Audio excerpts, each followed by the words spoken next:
and welcome back to the channel. In this video I'm going to show you how to restore a trashed website. Now first of all, in order to access all your websites, you can just basically type my sites, my account in Wix, or you can go to your dashboard by clicking on the Wix icon from right here. Now once you are on your dashboard, go to your website name. For example, in my case it's Your Chat Buddy. It's right next to the Wix website. Now from there, click from right here and click on go to all sites. Once you do that, you get this page. Now from this page you can view and manage all your websites. Let's say that I accidentally deleted one of my websites, so I'm just going to delete this one, my site, just for the sake of the video. I'm going to click on move to trash.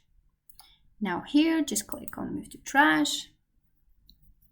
And here I deleted my website. Now as you can see, there's nothing. My website disappeared.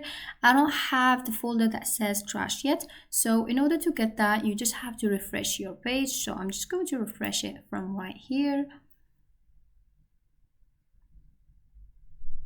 And here is your page. As you can see, once we refresh the page, you get the folder called trash. From right there, you can restore your deleted website. Now do not forget that the website or the Wix website will delete your site if the site stays there for more than 90 days.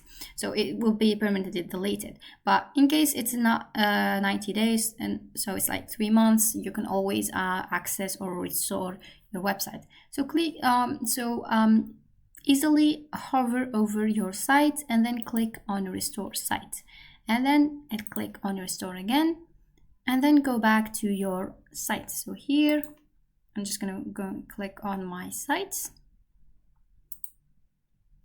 and as you can see, again, my website was not restored yet. I can still see the trash folder. Refresh your page again.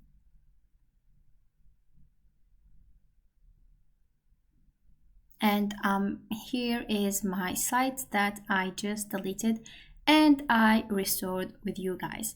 I hope you find the video helpful. Thank you for watching.